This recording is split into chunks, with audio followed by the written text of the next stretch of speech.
Hey, Mike here. I just wanted to let you know that you can listen to Dark Poutine early and ad-free on Amazon Music, included with Prime. You're about to listen to a historical episode of Dark Poutine.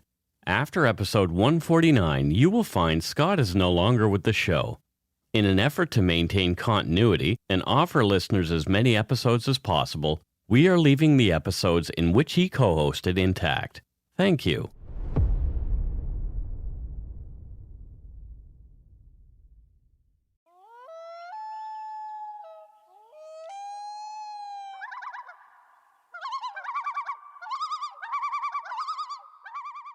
How about them apples? Look at that. It's time for some Dark Poutine. Welcome to Dark Poutine. I'm Mike Brown, creator and host. With me, as usual, is my good friend and co-host, Scott Hemingway, who's given us all the plague. I have. You're welcome, everybody. You're welcome. You've all now caught the plague. Scott is patient zero, we are certain. Well, yes, and I'm okay with it. The views, information, and opinions expressed during the Dark Poutine podcast are solely those of the producer and do not necessarily represent those of Curious Cast, its affiliate Global News, nor their parent company, Chorus Entertainment. Dark Poutine is not for the faint of heart or squeamish. Listener discretion is strongly advised. We're not experts on the topics we present, nor are we journalists. We are two ordinary Canadians chatting about crime and the dark side of history. Let's get to it. Put on your toque, grab yourself a double-double and a Nanaimo bar. It's time to scarf down some Dark Poutine.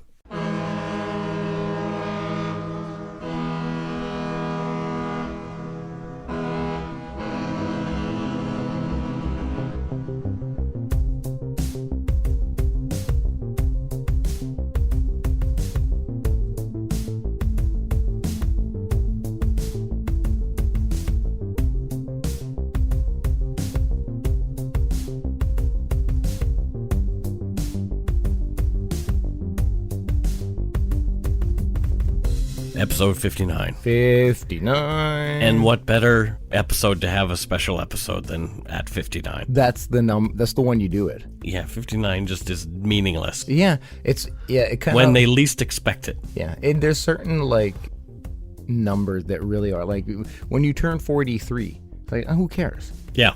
I guess nothing. But 42 is the answer to life, the universe, and everything. There you go. And 45, like that's like, okay, well that's a milestone, like anything in between the fives and zeros, suck.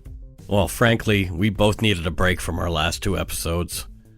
Being immersed in the story of one of Canada's coldest serial killers, or frankly, one of the coldest serial killers to ever walk the earth, was not that fun for us. Yeah, no, not at all. That was a one terrible human being who conjures up some pretty shitty images. Yeah, I think actually he gave us the plague.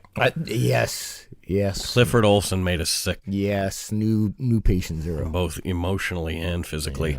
Yeah. This week we're answering all the questions. What we're doing is it's going to be a show primer. Mm-hmm. So get to know about those little things that we say at the show, where we came up with those kind of things. People have been asking us. Yep. We're going to debunk some Canadian myths. Yeah. And at the end of the show, we're going to take some listener Q&A. People have been calling our new phone number. Oh, it's exciting. I can't wait to hear. And leaving. So we have like 15 voicemails. We had to cull a bunch out because this podcast would then have been 3 hours long. Yeah. And we'll explain why some didn't make the cut. Oh, okay. Number one, if it would have taken probably a lawyer and a university professor and 7 hours to properly answer your question. Oh, wow. Okay. Yeah. And they were fabulous questions. Like I could make a whole podcast on what people were asking. Yeah. Like the differences between Canadian and American justice. That's a lot of information that I'm not qualified to give. Oh, I'm sure like that's a thesis. Yeah. You're like, absolutely. Yeah. So we do appreciate everybody who took the time to call and leave a message. But time constraints. And such, Yeah. And the fact that Scott and I are not the sharpest tools in the shed. Oh, God, no. We qualify that at the beginning. Right. So for a reason. Yeah. If you don't hear yourself, we did listen to it, but had to make some edits.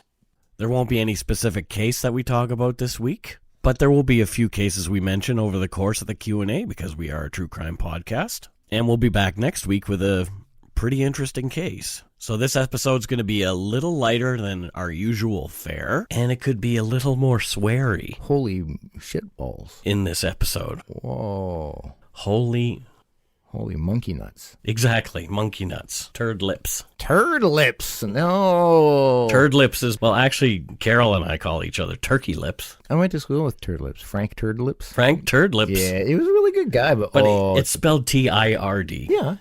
And then, exactly. and then the I in lips has an umlaut. But the taunting. Turd lips. Yeah, the taunting. Poor Frank. Poor Frank. Yeah.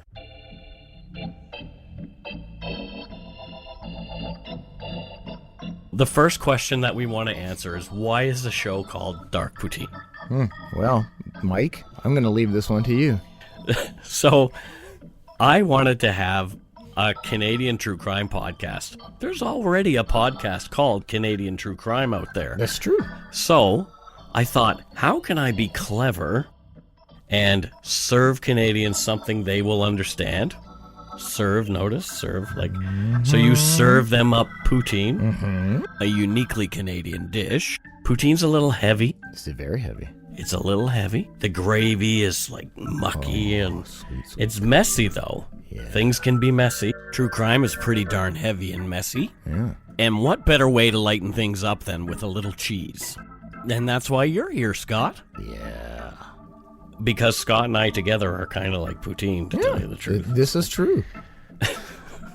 I don't know. And all the rest is just gravy, like Ian Handsome Man thing said. I know. What a moment that was Yeah. for us, eh? Yeah, he was asking us about dark poutine. And Yeah. It was pretty nice. And for those who don't know, he's a big deal in Canada. He is the CBC anchor of our national news broadcast. Yep. So Real name, Ian Hannah-Mansing. Hannah Mansing, but But everybody calls him Handsome Man thing. Handsome Man thing. And he's quite short. Yeah. I was a bit let down, but, Yeah. But he was a great guy. The next thing, right at the beginning of the show, you heard them. Where do the loons come from? Well, they come from the wilderness, number one. I was inspired by the tragically hip song Wheat Kings. And the song starts with loons, a sound well known to Canadians, and the loon is on our dollar coin called the loonie. That's right. Wheat Kings is also important to me because it's a song about true crime in Canada. It references the case of David Milgaard, a Canadian who was sentenced to life in prison for a crime he didn't commit. The rape and murder of nursing assistant Gail Miller one night in 1969 in Saskatchewan. Yep. And Milgaard was released in 92 after serving 23 years for this murder he didn't commit. And the real killer was later convicted for that crime. In the book Top 100 Canadian Singles, Gord Downey, goodness rest his soul, the lead singer from the Tragically Hip. Yeah, Canadian icon. Absolutely, I love this guy. Yes. He explained the inspiration for the song. He said, it's about David Milgaard and his faith in himself. He said, and about his mother Joyce, and her absolute faith in her son's innocence, and our big country and its faith in man's fallibility, and about Gail Miller, all those mornings ago, just lying there, all her faith bleeding out into that Saskatoon snowbank. Yeah. Gord Downey. From songfacts.com, the title is a reference to the farmers in Saskatchewan where the crime took place. They were known as Wheat Kings after developing a popular strain of wheat that fueled the area economy. And spoiler, there will be a Dark Poutine episode about David Milgaard. I hope to talk to him directly about the case. Oh, that would be incredible.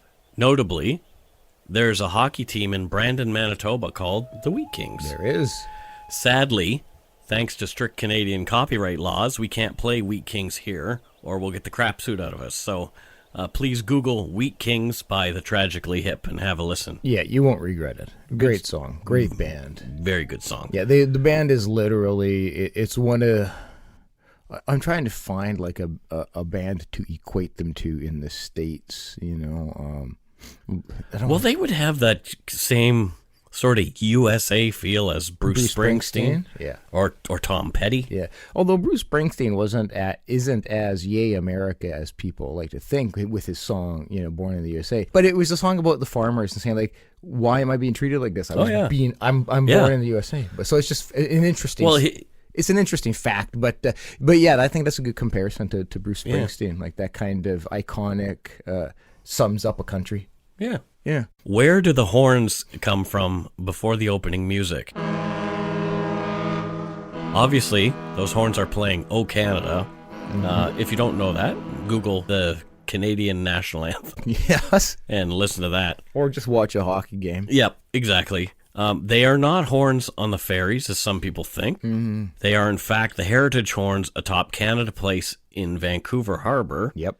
They sound at 12 noon every single day, and I recorded them on my lunch hour one day as I worked only a block away from them. Yep, yeah, you and I both, I would hear them pretty much daily. Yeah. And I thought they'd make an awesome open for our show music. And Scott was the composer of the show music. Yeah, no, they think they're perfect opening. What is a toque, Scott? Well, it's essentially a knitted hat. That's essentially 100% what a toque is. Yeah, I mean, like, they have a lot of names in other countries. In the States, they'll call them beanies and skull caps. So when I say, put on your toque, I mean... just put a hat on. Put a knitted cap on. Yeah. That'll cover you, so it'll cover your ears. You want to stay warm. Yeah, exactly. Yeah, exactly. It's exactly what it is. And what else will help you stay warm? Well, a double-double. And so what's a double-double, Scott? So a double-double is essentially it got its origins at a donut franchise in Canada called Tim Hortons. It's substantially, it's like Dunkin' Donuts or whatever the hell that is in the States. They do have Tim Hortons in the U.S. They're getting some. Yeah, it's pretty cool. It's pretty all cool. over the world, actually. But so a double-double, it was just the short way of saying I will have a large coffee with 2 cream, 2 sugar. So 2 cream, 2 sugar. So, but now, you can order any kind of, like I'll get a steep tea double-double. So it just means 2 cream, 2 sugar, essentially. Yeah, exactly. But yeah, so I guess people, when you're in line, you'd be quick. You have a double-double, please? If you order a double-double at a McDonald's in Canada, too, they'll understand what you're saying. Yeah. 2 cream, 2 sugar. Coffee, 2 cream, 2 sugar. So what's the next thing we usually talk about? Nanaimo bars. What's in a Nanaimo bar, Scott? Deliciousness. Hell's Angels and strippers, actually. That's what's in a Nanaimo bar. Oh... That's pretty accurate. Yeah. But yeah, no, I love it. And I don't know what's in it. I know there's some coconut. Well, there is coconut, there's chocolate, there's also the third layer in between the top chocolate. That's what I'm unaware of. That is custard. Oh my! I'm telling you, the Nanaimo bars are straight up one of my favorite treats. Like, they are delicious. I love them too. They are delicious. They're messy though. When you bite into them, because of the hard top, the creamy filling squirts out everywhere, and it's kind of. I don't think I've met anybody who doesn't like a Nanaimo bar. I'm sure there's some people have posted that they hate them. Really? Yeah. Really? Wow. And I unfriended all of them. Yeah, the Grinches. No, I'm kidding. Grinches. You people, you can love whatever. Yeah. I just find there's nothing negative about them. You need bird's custard specifically. Oh, really? So what we'll do is we will link to the Nanaimo.ca official Nanaimo bar recipe. Yeah, because Nanaimo, again, for those who don't know, is a city in BC, where we live, British Columbia. The Vancouver Island is off the shore, and Nanaimo is one of the cities, and that is where they were created. Bird's custard is sometimes hard to come by, but you can order it on Amazon, so we'll put that link there too. Oh, perfect. Yeah, so. Yeah. Why is the Facebook group called The Lumber Yard? So what episode was it, Mike? 12? Episode 12. So in episode 12, one of the individuals worked in a lumber yard. Jason Burke, who was the Moncton Mountie murderer. Yes, and Mike struggled with, whilst recording, he said lumber yard instead of lumberyard, and I poked fun at it, thought it was hilarious, and I was editing that episode, and I decided I'm going to leave that in. Yeah. And then everybody just kind of gleaned onto that and loved it, thought it was hilarious, and just everybody just kept chiming in and loved it, and so we thought, let's go with it. It is pretty funny. So thus Lumber Yard. And what more Canadian thing can you think of than a lumber yard full of lumberjacks? Speaking of Canada, yes, we want to debunk some Canadian myths. Yep. We know we have a lot of listeners from the U.S. Yep. From the U.K., Australia, all over the planet. It's crazy how spread out our listeners are. Yeah, I love that. All over Europe, Northern Europe. Yeah. we want to debunk some myths about Canada because we get asked weird questions all the time. Yeah. And this is number one is kind of a weird one for me. Do all Canadians drink bagged milk? Oh, absolutely. That's not true. No, it's not true. As a child, I used to drink bagged milk a lot, but I'm 45, and that was a long time ago. But I have seen bagged milk here in stores. You can still buy it, but it's rare. Yeah, it's rare. It was never like, I think it's an Ontario thing. Well, I think even like I assumed that bagged milk was sold everywhere in North America. But did you know you need that special pitcher to pour your bagged milk because it grips the bag so it doesn't just slide out and make a mess? We had all of that. Again, I'm talking about when I was like, 6, 7, 8, 9, 10. Like we had bagged milk back then, so in the late 70s and stuff. But no, I mean, it's been forever that you buy milk in cardboard cartons or plastic jugs and stuff like that. It's just regular milk now. Is Canada completely metric? It's actually officially we are metric. Yeah. But a lot of people, they don't tell you that you're 176 centimeters tall. No. It's 5'6" or 5 foot. Yeah, absolutely. Whatever. Yeah, absolutely. And when Carol reminded me, when baking or cooking, a lot of Canadians still use cups, teaspoons, and tablespoons rather than milliliters. Yep. No, I still go by cups and teaspoons. Yeah. No, ounces. Absolutely, and is when you buy your weed. I don't. But if I was to, yeah, it's grams. But now. Is Canada complete metric? Side note: there is a great Canadian band called Metric. Oh, that's true. Yeah, and they sing a very good song called Monster Hospital. Oh, their new album's dope. But I really like them. Great band. Is it always cold in Canada? Most of Canada in the winter. No. See, so Scott will lie, and then I will tell you the truth.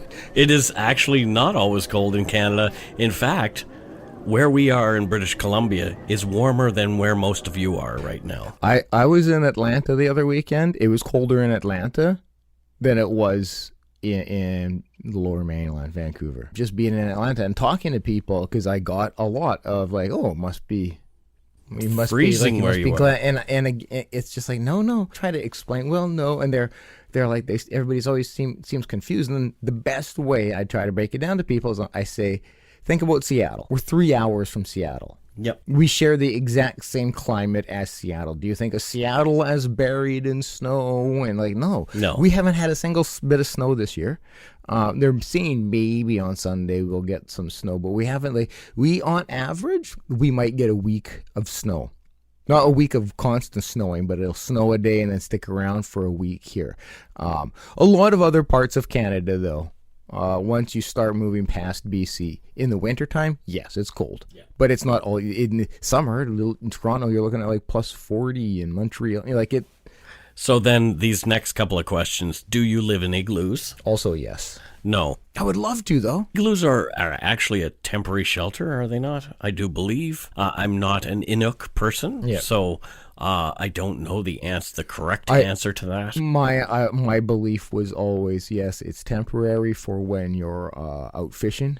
Yep. You're out doing something for a while, and instead of having a tent and stuff, you just... There's some really great video of an Inuit man, I think it's very old, on the National Film Board of Canada site, making his own igloo, just all by himself, and cutting out, I've seen that. It's so great. It's pretty fascinating to watch somebody build an entire shelter just out of snow. Yeah, it's really great. It's really great. And I've been in some. I have not. It's surprisingly... Where were you in an igloo? Oh, it was like I'm trying to remember, like a demonstration. And yeah, it was surprisingly warm and comfy and very quiet because it's so dampered. Oh, yeah, for sure. Yeah. That's what I love about the snow is the quiet, yes. actually. Do Canadians hate guns? I do. I would have to say not many actually hate them. Yeah. Yeah. And that, well, I wouldn't say I used to be a member of a gun club. I used to enjoy shooting. I had great aim. I enjoy guns. But there is a huge difference between the view of firearms in Canada and the view of firearms in the United States and whatnot. We treat them, I think, more like Sweden and whatnot, where you have to have every gun you have registered. There's requirements in order to be able to utilize them. It's like it's treated. There's a background check before you can get your PAL, which is your firearms acquisition license. So. Yes, so people have guns. There's a lot of people who have firearms and stuff out here. They're all over the place, but it's not something that it's just not something we talk about. Like, I can't tell you. Back in Nova Scotia, it's more of a conversation, but that's because people hunt. But exactly. Mm-hmm. It's exactly. It was So I don't have to talk to somebody wondering, like, I wonder if they're armed right now. No. Like, that's just so it doesn't really enter your thought because you're not thinking about, like, oh, is that dude armed or is that dude armed? Do we like hockey? I do. Yes. That's the answer to that question. Yeah. Yes. Yes. Yeah. But the next question, do you play hockey? Sounds like work. I did play hockey. I think I played up until like grade 2 or 3. Oh, really? Maybe even 4, but it was just like, it's cold. Yeah. And I have to get up really friggin' early to go do it. I never played it on ice. I used, of course, the typical... And I would miss the cartoons on Saturday morning. Right? I was the typical, like, every day I'd be out in the backyard with my friends playing hockey up against the garage door. So, that that's the extent of hockey. I never played it on ice. Played it in gym, of course, and stuff. Yeah. No, I played a lot of hockey. No, I'm not a good skater. Neither am I, but I played a lot of hockey. Here's one. Do we all drink beer? No. Not anymore. Yeah. I don't at all drink. Yeah. I've had enough, thanks. Yeah, Mike's consumed Canada's... I was trying to drink Canada dry, as they say. But... And people ask me, does Canadian beer different from American beer? And I always felt like Canadian beer had a little more kick to it. Yes. And American beer is like sex in a canoe. I don't get that. Fucking close to water. Oh. Okay. Yeah. Now I get it. Sorry, America. I think our view on beer is pretty similar to that of the United States. Like, there's beer everywhere. Yeah. Do Canadians put maple syrup on everything? I'd like to. Fair enough. Yeah, I'd like to. But we don't. No. Because diabetes. But I love, like, if I'm having pancakes and bacon, it's like, I'll put that shit all over my bacon, all over my... Or the maple-infused bacon is even better. Oh, my God, yes. But I love maple syrup. But no, I don't put it on everything. I wonder if maybe I should try it in coffee one day. What's your favorite band? Oh, favorite Canadian band? Yeah, favorite Canadian band. Oh, that's an easy one. It's my favorite Canadian band is Nickelback. No, it's not. Yes. Totally. No? Oh, okay. My favorite Canadian band is... I bet you it's Organized Rhyme with Tom Green. I don't know even if Americans are aware that Tom Green was in a hip-hop band before he was famous. They won a Juno Award, our Canadian version of the Grammys. Yep. Check the O-R. You like the O-R. Check the O-R. You love the O-R. O-R stood for Organized Rhyme. Yeah. Tom Green was in there. He's Gonna Razz You Like Letterman was one of his dope rhymes on there. Yeah, it was great. But no, that's not my actual Canadian. And no, neither of us like Nickelback. No, neither. Neither. Nor. Let me try to think of my favorite Canadian band, like legit though. Fuck, that's hard. Well, we all know mine. It's the Hip. The Hip for sure. Although the first band I ever did see was Platinum Blonde. Oh my God! And then I didn't even realize they were Canadian. And then Doug and the Slugs. Oh my God! They were Canadian too? Yeah, from Vancouver. Holy shit! Wow. Okay. Yeah. Wow, I don't think I can nail down a favorite Canadian band. I have a lot. Drake. No. I mean, I listen to him, but no. Yeah. No, he's not even in my top 1,000. Do all Canadians say A? Yeah, pretty much. Yeah, pretty much. Yeah. And with that, we'll take a break.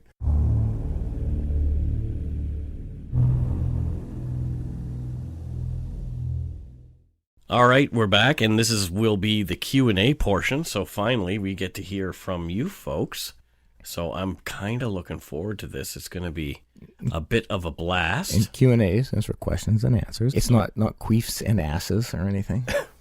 Whoa. What? So Scott and I put the word out. We did. So it was either you wrote in or you sent us messages via our phone number, whatever. So here's the first one. And this is Hannah from Louisiana. No, that's right. Hi, fellas. This is Hannah from Louisiana.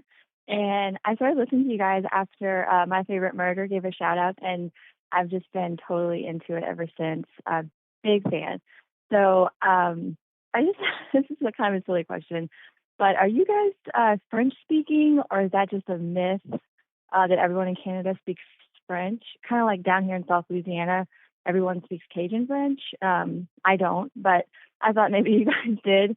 And I just want to say thanks for the show. And you're the only podcast that I don't fast forward through the Patreon thank yous, because I find them like charming and informative.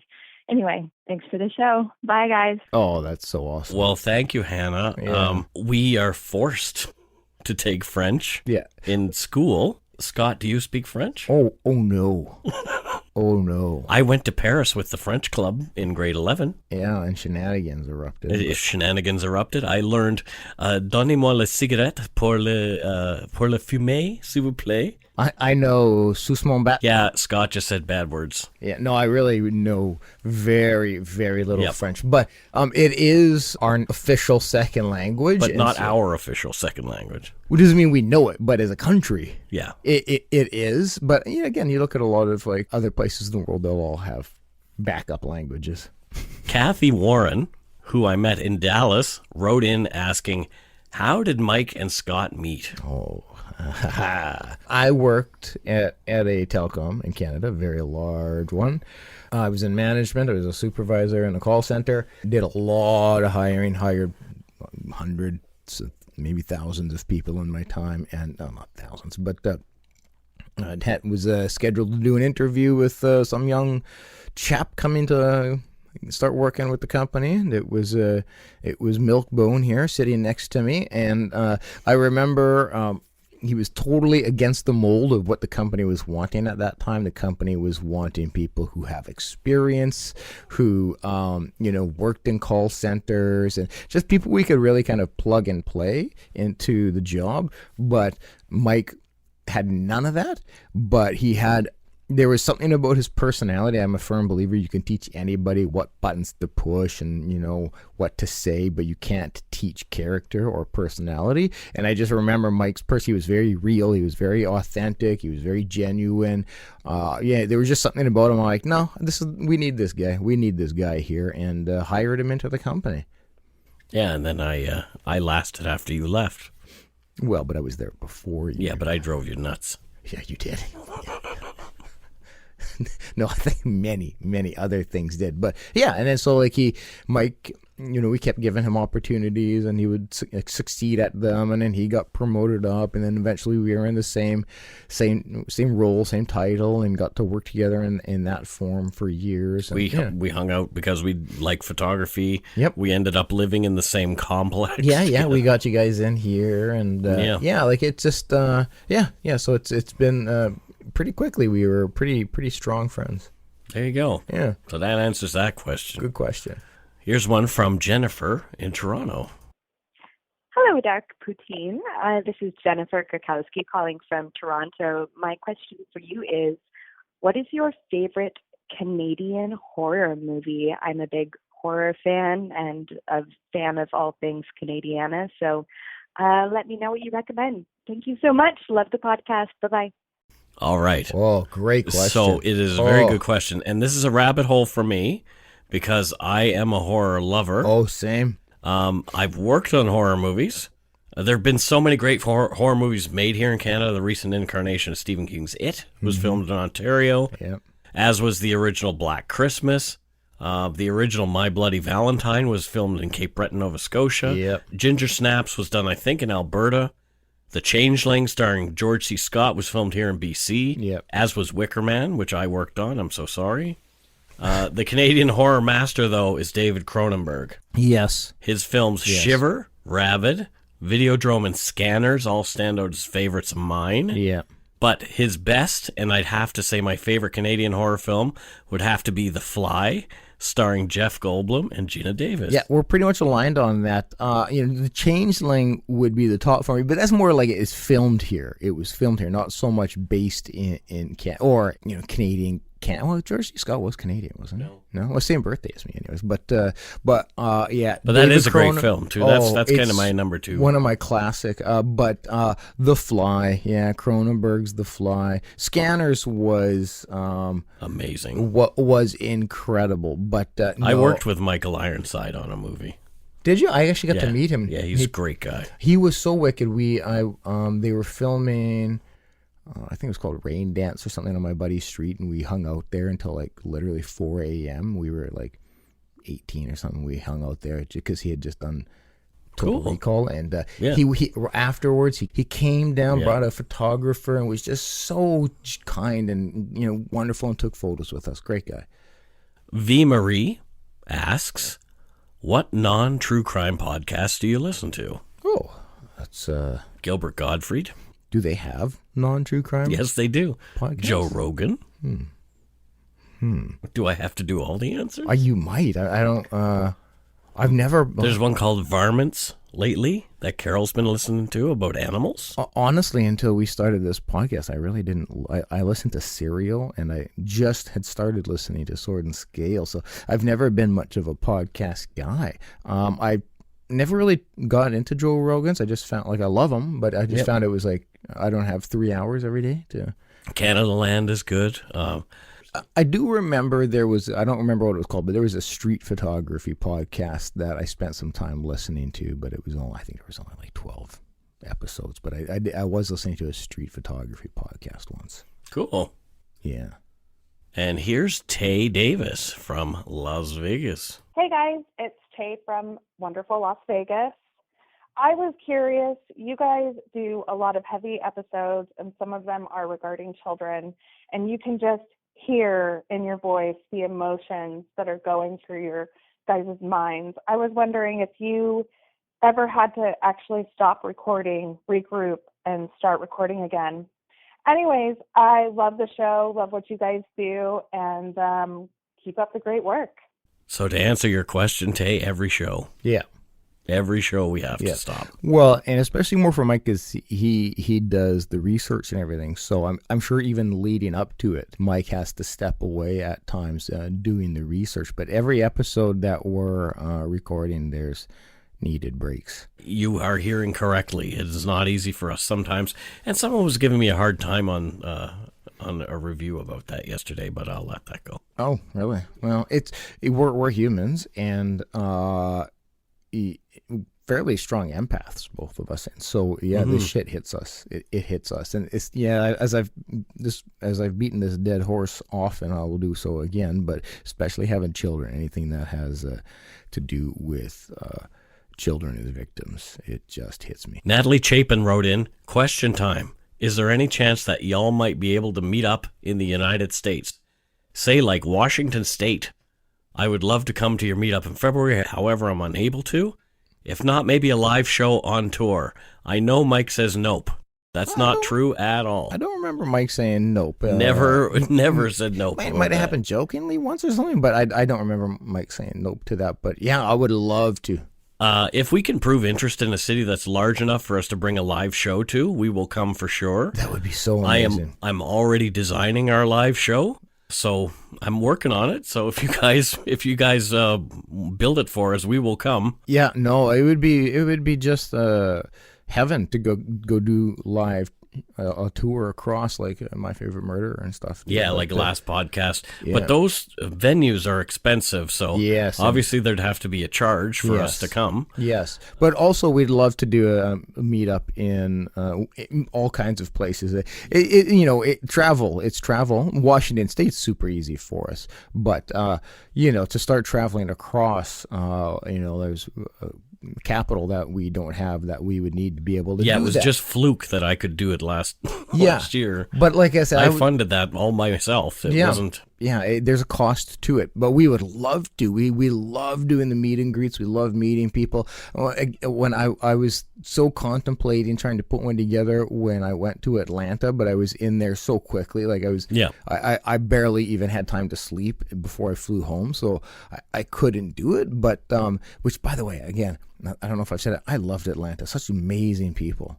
Yeah. So I just really, really loved it there. But we'd love to. Well, we can try to definitely plan something for Washington State, because that's just But we're looking into how to make it happen. Yeah, because again, that would just be so much fun. I think we would both thrive off of a live show.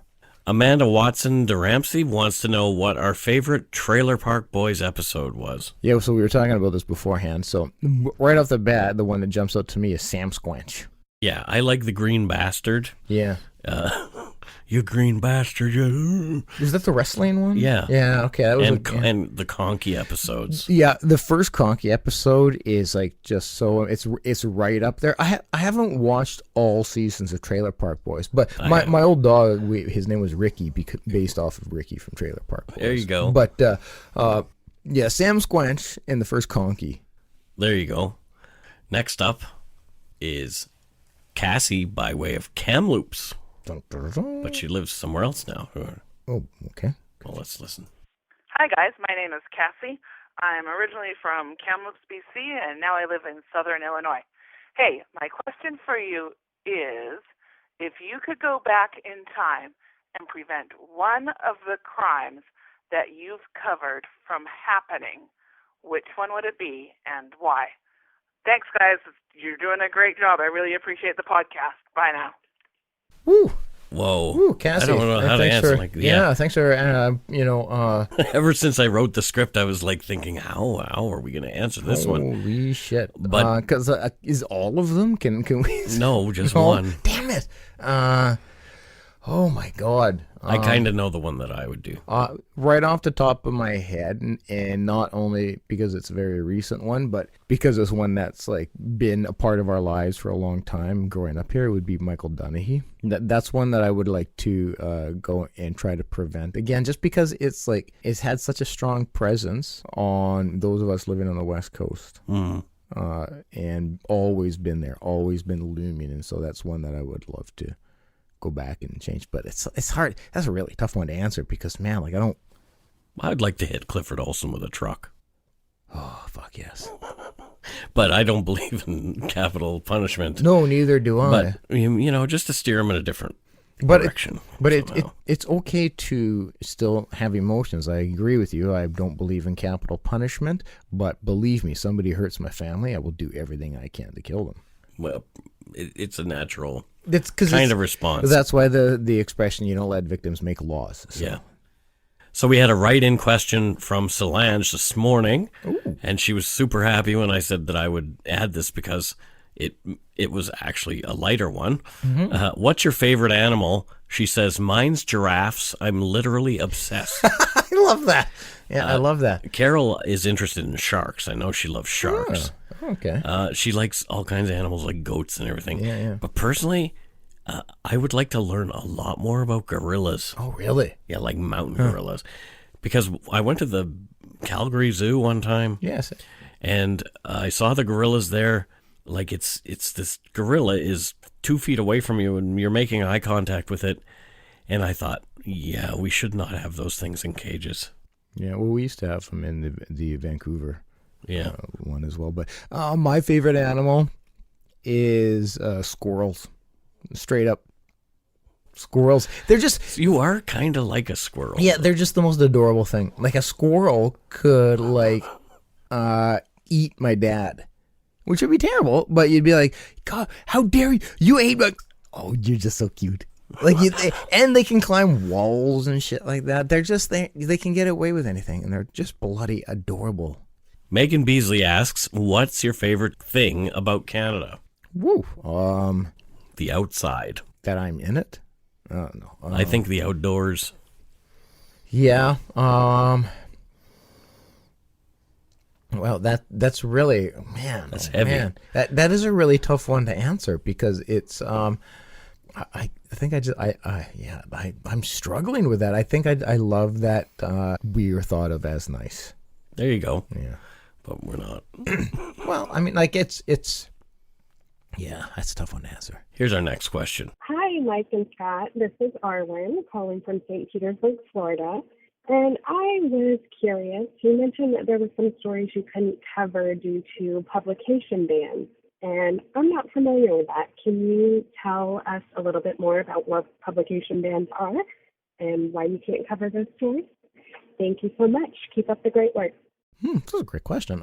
Are publication bans not a universal? Like, no, are there no publication? Especially bans not in States? Florida. Florida has what's called the Sunshine Law. Yeah. And the Sunshine Law is set up so you can get access to pretty much anything that's within the court system.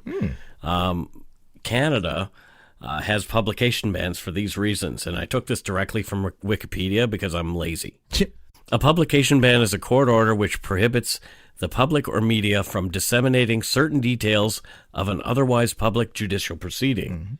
In Canada, publication bans are most commonly issued when the safety or reputation of a victim or witness may be hindered by having their identity openly broadcast in the press.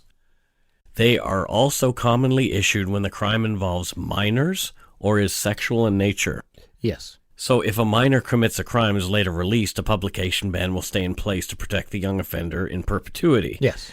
I know of a few cases like this. We've talked about them here, but I can't get into specifics because the publication bans are still in place. Yes. It's illegal for us to talk about them. Well, and often they do get lifted. Paul Bernardo's case, there was heavy publication bans on that at the beginning. But that was due to they wanted to ensure he had a fair trial and couldn't come back on Correct, them. but nonetheless, it was lifted once the trial what had been concluded. But yeah, I beg to differ. There are still things about that trial that you will never know. Oh, really? See or hear. But at the time, you couldn't. Nobody even knew what was going on. Yep. Like it was a very heavy, a lot of speculation as to what was going on. Other cases like sexual assault where the victims are not named in Canada unless they want to be. This means that sexual assault is difficult to report on here, as the bans in place on information might identify victims or witnesses. Yeah. And sometimes even naming the perpetrator would ID the victim. Yeah, exactly. So, for example, a father sexually assaults a daughter, he could not be named as it would ID her as well. Yeah, exactly. So we rarely hear reports of sexual assault in Canada unless a person is randomly attacking strangers and is a danger to the community. Yes. In my opinion, the law is problematic, as this leaves sexual assault a highly underreported crime in Canada, and I mean reported in the media. It's also underreported as far as people reporting that it happened to them, but I'm talking about the media. I do agree, though, that sexual assault victims deserve anonymity and they should not have to answer questions or have their stories displayed in public. Well, we see what happens often in the States when a sexual assault victim, it goes public and there's a lot of backlash towards the individual. So yeah. Rachel Franzen asked, is there a Canadian sex offender registry to let the public look up sex crimes? Absolutely. Not. There is not. Well, public is notified when a sexual predator is released into the neighborhood. So in the States, you can look it up on a website or whatever yourself. You cannot look up to see what sexual predators live in your neighborhood in Canada. The police will tell you if there's a dangerous sex offender that's been released into your neighborhood, but there have to be certain criteria met. Yeah. And I would say 9 times out of 10, we don't get told anything. Yeah. So there is no place actually for us to go look it up. The cops know, but we don't. Yeah, that's quite frustrating. It is problematic again. Yes. Erica Booth, one of our longest local listeners, also a mod in the Umber Yard, and she's helped the show in other various ways, like setting up our meet and greet that's coming up. She asks, what's your favorite Timbit flavor? Apple fritter. I like just the chocolate glazed. Yeah, I'm an apple frittered guy. I had one of the double donut flavored. Oh, do they have that? Yeah, Carol's got some downstairs. Do you want to go get them? Yeah, I wouldn't mind trying one. Now. We'll try one in a bit. But yeah, I didn't kind of like it. It's like it tastes a little chemically. Oh. Yeah. Here's our next one. And this one comes to us from Texas. Hi, this is April from Anahuac, Texas, and I was wondering about how long does it take for y'all to investigate your stories that you come about for your show? Just about does it take a week, a month? I just don't know. Anyway, I'm just curious. I guess I'll talk to you later. I enjoy your show. I thoroughly enjoy it when I drive to work every morning and drive home every day. I'm addicted. Anyway, y'all have a good afternoon, evening, wherever you listen to this. Anyway, I'm rambling. All right, bye. Oh, And she gave a little giggle there at the end. yeah, I love it. I love that. I love the accent, April, and I actually would love to go to Texas someday. I was there, and I can tell you there are some fine folks there. Yeah. April wants to know, how long does the show's research take? Up until recently, it's taken about a week per episode. I'm researching for about 3 days and writing for another 2. I'm always right on a tight timeline, although some of the larger cases I've been researching for months. Yeah. We have been getting some help lately from Rebecca McNall, and she's really come through here in January, and she's a criminology student in Ontario, so she has access to some of the things that we don't. Totally. Great person. Samantha Meadows asks, if you could be in the courtroom just to hear all of the testimony, what case would you choose? Oh, so this is not just Canada. This is in general. I'd like to hear all of the Casey Anthony. Oh, that's a good case. one. Yep. Yeah, that's a good one. To see how on earth you set her free. Yeah. Oh, that is a very good one. Do I come to the same conclusion? Well, it's tough to say, because if you're just in there watching and listening, it's different than being a juror who is sequestered and doesn't hear any of the other outside info. Well, sequester yourself, say. Sure. Okay. Oh man, for me, fuck, I find these very hard. Like there's a lot of serial. I'll cut out your thinking. Yeah, there's a lot of serial killer ones that I'm interested in going to, but then it's like I don't really want to be a part of the gory detail and hearing all that and watching the struggles from the victims and stuff like that would be very difficult. Holy shit! Yeah, I don't know if I can pick one. Yeah. Okay. Yeah. Fair enough. You don't have to. Yeah. I might come back to it if I can think of something while we're going. Here's our next one. Hello there. This is Lynn Wagler, and my question for your Q&A is, what do you each think is the most outstanding quality that the other one has? Thank you. Have a nice day. Well, Scott's breathing. This is a great quality. I do it. No, actually, I think Scott's greatest quality is his ability to connect empathetically with our stories and with the victims in our stories, and that's why I wanted him to do this show with me, because I knew that he would bring the right thing to this thing that we do. Thank you. Let's see, top quality in Mike. He does have quite a few. I'm a big fan of his, a big supporter of his. I have since I hired him. I think Mike's ability to relate to people is one of his greatest qualities and strengths. He is very amazing at being able to build genuine connections with people, because he comes off as very real and very relatable. So it's a huge, amazing talent and skill of his. It's called mirroring. I'm a sociopath. Oh, well, it's working. Keep it up. No, I'm not. Well, I don't think so. You can't diagnose yourself, Mike. Yeah, exactly. They didn't diagnose me with that when I was in the cuckoo clock, so they probably would have. Here's our next question. Hi, Mike and Scott. Love your podcast. I'm just calling because I am wondering if you have any pets or any animals. And if you do, what are their names? And if you don't, why not? And I'm sorry if you have already answered this on an earlier podcast. I'm pretty sure I'm all caught up, but maybe I missed it. But anyway, thank you for putting all the work in every week, and I hope you answer my question. Bye. All right. So, Andrea, I have 2 cats. They're both black. Oscar is the oldest one. He's a little bigger, and he's grumpier. And then there's Donner. He's a little skinnier, also black, but he's very impish, and he has no teeth. Yeah, which is an adorable thing. Yeah. But he might not think so. He's fine with it. His no teeth are because he had a gum disease when we got him, and we had to have all his teeth removed. Yeah. So now he eats wet food, and when he shakes his head, his tongue hangs out of the side of his head. He doesn't know any difference. Yeah. I've got a little Chihuahua. He's a little over a year old. His name is Tenko, which is something to do with the spirit fox, the name. But I take it your wife named him. No. He came that way. No. His name was Connor when we rescued him. But he when I say rescued him, I ran into a burning forest and pulled him out personally. There you go. No, I didn't do that. But it was our friend Alicia, I believe, who mentioned it, but I wasn't there for that part. But and as I mentioned, I had a dog named Ricky before.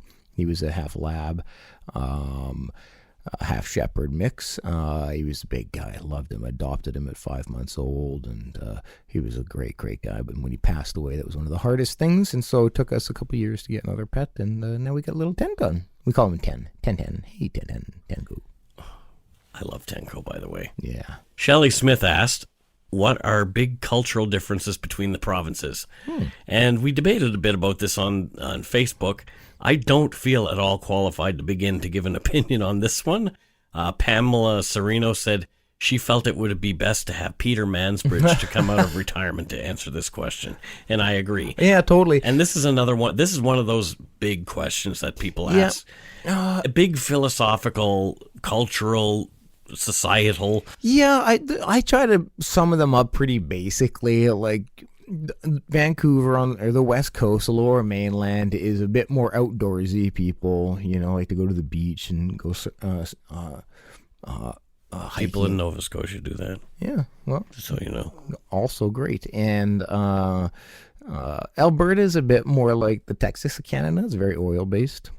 So there's a lot more... there's a lot of horse riding and stuff there, and then you start going out to the East Coast. Toronto's a bit more New Yorky, from what I hear. Montreal's just a bit more European and stuff, but they all have their own flavors and are all pretty fantastic. I've been to a lot of them. Well, I guess that's as good an answer as any. Yeah. I've been through them all except Newfoundland. But here's Chad from Michigan. Yeah, Mike, Scott, Chad here from Michigan. Still driving through an ice storm. I was wondering, my question is, do you guys work, or is this your job now? It'd be pretty sweet if it is. So, just wondering. Hope you guys are doing good. Love the podcast. All I gotta say now is fucking cells. Goodbye. So Chad wanted to wish, say, fuck incels there at the end. Yeah, which, good on, yeah, I agree with Chad, fuck them. This question is a little complicated. I took a buyout package from my job at the telecom last April to pursue this full time. Yep. And I've been working 60 to 70 hours a week, but I've personally funded the entire project on my own for quite some time early on. Yep. But now the show is slowly becoming self-supporting, and that's thanks to ad revenue and the support from our listeners on Patreon and PayPal. Yeah, I was not working for about 4 years. I left due the job we had for mental health reasons, and was off for 4 years, just focusing on the kids and my photography. But I have a part-time job right now. Work just a couple hours a day just to kind of keep me busy and throwing boxes. Yeah. Yeah, well, no, now I'm sorting the boxes. But, you're sorting now. They've given you a promotion. I'm good at what I do. But so I work part time, but it's just to kind of keep me out there and busy. eventually we would love to have us both employed full time and not have to worry about money. So we're working towards that. We're getting there. As our thanks to these awesome listeners. Yeah, as our numbers go up, there's the possibility of that happening for sure. Here's Michelle from Ontario. Hi, Mike and Scott. This is Michelle calling from Mississauga, Ontario. I am calling to ask you guys, do you guys eat any poutine? And if so, what's your favorite? Hopefully I hear my question on the air. Bye, guys. I don't know what poutine is. I've never had it in my life. Yeah, I don't know. How can you have a favorite of something that looks disgusting? Oh, it's terrible. No, I love Pulled pork. I love it, and I just like straight up poutine. Nothing added to it. I love my straight up poutine as well, but adventure. I'm a very adventurous person. I will have lobster poutine if it's put in front of me. That would be interesting. But no, I will have pulled pork poutine as we did in Victoria. It was amazing. No, I like the classic OG poutine. Yeah. There's a chicken curry poutine at the place that we're going for our meetup. Oh, that sounds fascinating. Oh yeah. I'll do it. Chastity St. Louis from Halifax, who was so happy that we got her name right and didn't add an extra saw that. T. Yeah. It's just because I looked at the way it was spelled. Mike read. Yeah, I read capably for the first time in my life, or competently maybe. But here's Chastity's question. Hi, Mike and Scott. My name is Chastity St. Louis, and I live in Halifax, Nova Scotia. It goes without saying that I'm a huge fan of the show, and I look forward to a new episode every week. My questions are, why did you decide to move to the West Coast, Mike? And what are the biggest differences between BC and NS? And what do you miss the most about Nova Scotia? Another question that I have for both of you is, what are your favorite Tim Hortons donut flavors? It's a burning question for many Canadians, I'm sure. So have a great day, Mike and Scott, and keep on keeping on being good eggs. Thank you very much. Bye for now. Thanks. First, let's address why I came out west. I was running away, essentially. My friend was working out here, and I just needed a change in my life, so I came to work with him, and he moved back home. And I just ended up staying. The differences between the West Coast and the East Coast is, honestly, my family and my longest time friends are on the East Coast still.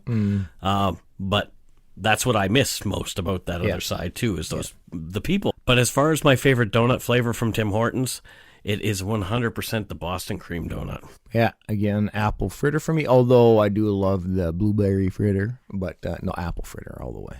So we got a message from our friend Alicia Lynn. Oh. She asked us an interesting question. She's a longtime friend of ours. If you and Scott were arrested with no explanation, what would your friends and family assume you guys had done? Murder. Murder. Arrested with no explanation. Drug smuggling. What? I don't. Wow. Masturbating in public. Human trafficking. I don't think they would. I think they would think serial killer. That we had one of us was? Yeah. Or that we were like a folie à deux, like the Hillside Strangler? No, I think like for me, like my family. She's asking if we were arrested together. Together? Oh, okay. If we were arrested together, beating up incels. I don't think we'd get arrested for that. Yeah, it's true. That's an interesting question. Thanks for that one, Alicia. Next up is from Lindsay in Abbotsford. Hey guys, my name is Lindsay. I am calling from Abbotsford, British Columbia. And my question to you is, where can we buy dark poutine merch that isn't through the United States? I can see that you guys have a website where you can purchase swag, but it's a United States-based site, so they want us to pay U.S. prices and shipping. And maybe that's the only way, but I just figured maybe you had another way that we could buy it locally, because, my family wants swag. Thanks, guys. Bye. That is a great question. So, I get this question a lot, and there are options to use here in Canada, but I've been seriously unhappy with the quality of product versus cost. Oh. So we're still working on this one, but this is an opportunity for Canadian swag dealers to reach out to us. I know there's got to be somebody who has a connection here in Canada. We're not we don't want to hold our own inventory, please. We would rather do a drop shipping venture. So you hold the inventory kind of thing, or print on demand. I don't know how that works, but we'd love to work with the right partner and provide our fans with what they want, because I honestly think that there would be a lot more Dark Poutine swag out there if we had a Canadian-focused store. I agree. Totes my goats. But our options are very limited, and short of me putting out my own money, thousands of dollars to buy T-shirts that may or may not sell. Not there yet. Yeah, not thinking that's something I'm comfortable with doing. Yeah. So, like I say, if you have a better solution for us, that's not one particular site that I'm not going to name. Let's talk. But anyway, just email me about it, darkpoutinepodcast@gmail.com. Next up, Barry. I think it's Barry from Detroit, but it's a female named Barry. So I don't know if I've mispronounced it, if it's Mary, but it sounds like Barry the way you say it on the phone. So let's just get to it. Hi, Mike. Hi, Scott. My name is Barry. I'm calling from Detroit, Michigan. I heard you guys, or about you guys, through My Favorite Murder.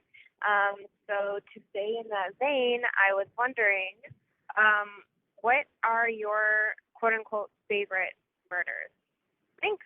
Yes, many murderinos have come to us from My Favorite Murder. We appreciate that. It's been amazing. It's a great question, too. And we know you don't mean we have a actual favorite murder. It's just some cases we find the most interesting. Yeah. For me, it would be the murder of Julie Pascal, who was the hockey mom who got murdered across the street from us here. Mm-hmm. She was beaten to death with a rock by a man who just moved to town from Toronto, where he had other violent offenses on his record. And I'm unsure why, but there seems to be zero information about his crime and other crimes himself. Joseph Gopal, he was caught months later, sentenced to 12 years in prison for killing Julie, but there's no information anywhere about it. So, I don't know. That was a terrifying one when it happened. Yeah. It was literally across the street. Across the street. And our wives and us were afraid to go outside. We didn't know what was going to happen. Yeah. Yep. And I remember having to go to work Sunday morning, and it's snowing out, and I just having to walk to my car. I was legitimately terrified. Yeah. For me, one that I'm fascinated by, and it is a local one called the female was Maple Battalia. It was a very, very... that's a great story. One we will be telling here, yeah, too. And a close buddy of mine is making a movie about it. He's a filmmaker. He's done some other work. But, it was a very tragic case out here that didn't really get a lot of traction outside of here. But it was just a very sad and wonderful, wonderful girl who was taken. Interesting. Yeah, good choice. Yeah. Jen Durrell from the Yumber Yard asks us a question. Hey, Mike and Scott. This is Jen Durrell from the Yumber Yard. I have 2 questions for you guys. First question being, what is your best and or worst case that you have covered on the show? That case that just stuck with you, impacted you, made you lose sleep at night? Curious minds want to know. Second question. If you could cover any case worldwide, no holds barred, which one would it be? Thanks so much, guys. Keep up the great work. So Swift Runner, the Wendigo, show number 25, stuck with me for a bit. I had nightmares after we did that show. Which show did you enjoy the most or not? The one that stuck with me the most is our Alyssa Lamb episode. Yeah. I figured that's the one you would say. Yeah, it just I can relate to her mindset in many ways. And so it was a very relatable case for me. And so it stuck with me before we covered it, and it stuck with me afterwards just because of incredible empathy towards her and her family. So no holds barred. Personally, the case that I'm the most interested in learning everything about is the Paul Bernardo and Homolka case. I would like it if I was in a position where, okay, these two people have to talk to you. Mm-hmm. And I would love to ask them questions. And they would have to tell me the truth with some sort of weird truth serum or something like that. I would love to talk to Paul Bernardo about what the fuck. Good one, yeah. And I would love to talk to Carla Homolka about what the fuck. Yeah. Like now. Yeah. Like how do you even function? Yeah. Breathe in and out. Pretend to be somebody else online in knitting websites. Yes. Are you serious? Yes. Ugh, anyway. For me, it would be the John Benet Ramsey case. Interesting. Yep. I've always been fascinated by it. What happened? I do not believe it was the parents. Or the brother? Or the brother. No, me neither. I talked about John Douglas constantly, but he was brought in to interview and create a profile, and he absolutely believes it's not them, and so do I. But it's there's been just so much misinformation and conjecture and confusion surrounding it that I would love to just be able to weed through all that and get to what the actual facts are. So there. Good answer. Yeah. So that's it for this week's show. So a little different. You got your Q&A. You did. Finally, we did our Q&A episode. Yeah. We did a little bit of debunking. But of course, before we go, we've got to talk about our most recent Patreon. That's patrons. right. So this week's good eggs are Kimberly Van Pool from Juneau, Alaska. Oh, Juneau, Alaska. Sweet. Prudence Dwyer from Clayfield in Australia, Queensland. Well, thanks, Prudence. Thanks for your support. Lisa von Hofsten. Mm-hmm. She's from elsewhere. I thought she was from Switzerland. She is not. Chocolatier? Yeah, she is not. Okay, what is she? She is from Sweden. There's an S involved. Oh. Yeah, you were close with the S, but no. Okay. Yeah. What does she do? Hairstylist. Excellent. Yeah. There's Monica Holsinger. Hey, Monica. And she's from Bremerton, Washington. Oh, close. Melanie Tome, or Thome. Oh. Interesting. And she's from Coon Rapids, Minnesota. Oh, interesting. Claire Swara. Hey, Claire? Where's Claire from? I swore I knew she was from Pittsburgh. I thought it was Outer Sclavobia.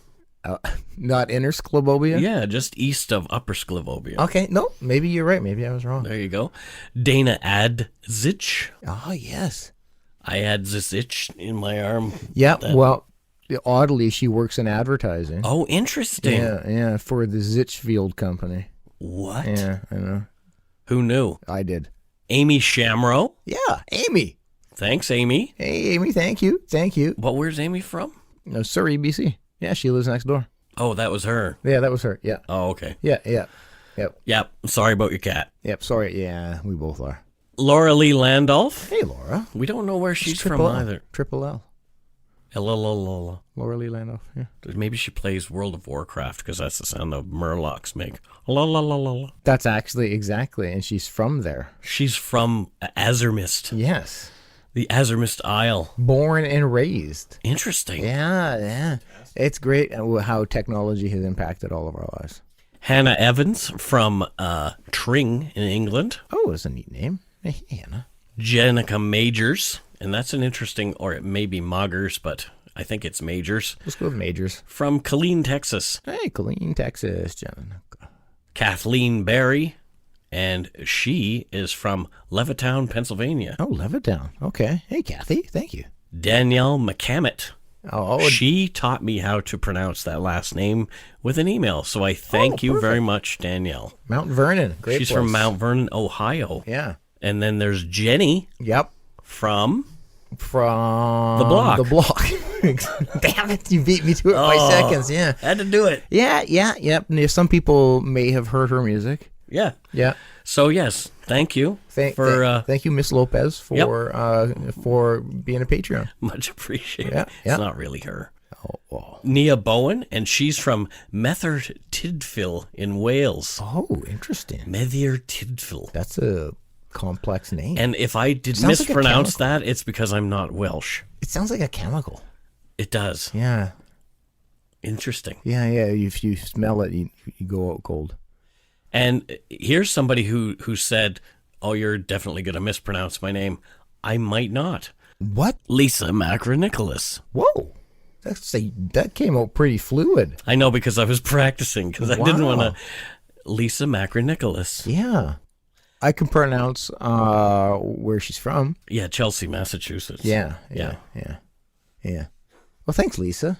So, yes, thank you to all our patrons, past and present. Yeah. Muchos gracias. If you want to support the show, you can do so by going to patreon.com/darkpoutine. Dark Poutine. If you want to support the show with a one-time donation, you can do so at PayPal. And we did have some PayPal donut money this week. Oh, beautiful. Sarah Robb sent us some cash. Yep. Thank you, Sarah. Fiona O'Sullivan sent us some more. Very, very awesome of you. Michael Cotu. Awesome. Thank you, Michael. Dana Wood. Oh, Dana. And Lindsay Fowler, who emailed me to let me know today that she was sending us some donut money. Oh, that's really kind of you. Seriously. Yes, we very much appreciate that. Absolutely. Yep. She said it wouldn't let me put a note in when I donated through PP, but thank you so much for your work on this podcast. It makes my work days so much better. And thank you for finally teaching this American how to pronounce toque. You have saved me from a lifetime of embarrassment. Oh. Lindsay, this podcast is now causing me a lifetime of embarrassment because I mispronounce everybody's names. And I have a feeling some people hate me for it. Yeah, well, what can you do? What can you do? Not a heck of a lot. Nope. So yeah, if you don't already, it would mean a lot to us if you subscribe to the show. You can easily find us on iTunes, Podcast, Google Play, Stitcher, TuneIn, Spotify, or wherever you get your on-demand audio. Check out our website, darkpoutine.com, for show notes and other cool stuff. Give us a follow or a like on Facebook, Twitter, and Instagram. Just search for Dark Poutine. Most importantly, tell your friends about us. Word of mouth is a powerful thing. Join us in our closed Facebook group called the Yumber Yard. We just crossed 2,300 people in there. Ooh, wow. It's full of good eggs who call themselves Yumberjacks or Yumberyaks, whatever you want. Yeah. And here's a little promo from my buddy's show.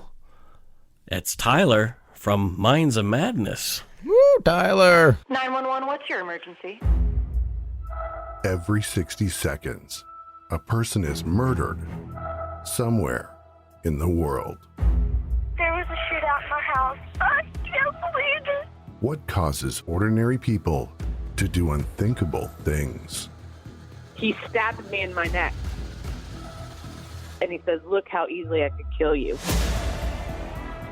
The Minds of Madness is a true crime podcast that examines the most disturbing criminal minds. We shed a light on the devastating impact these violent crimes have on the victims and their families. When you get calls in the night, you know they're not good or they're wrong numbers. You'll hear about the incredible strength of the survivors and what they did to fight back. I was studying his face because I was thinking, if I get out of this, I'm going to get you someday. Subscribe to the Minds of Madness podcast today on Apple Podcasts, Stitcher, Spotify, and Google Play.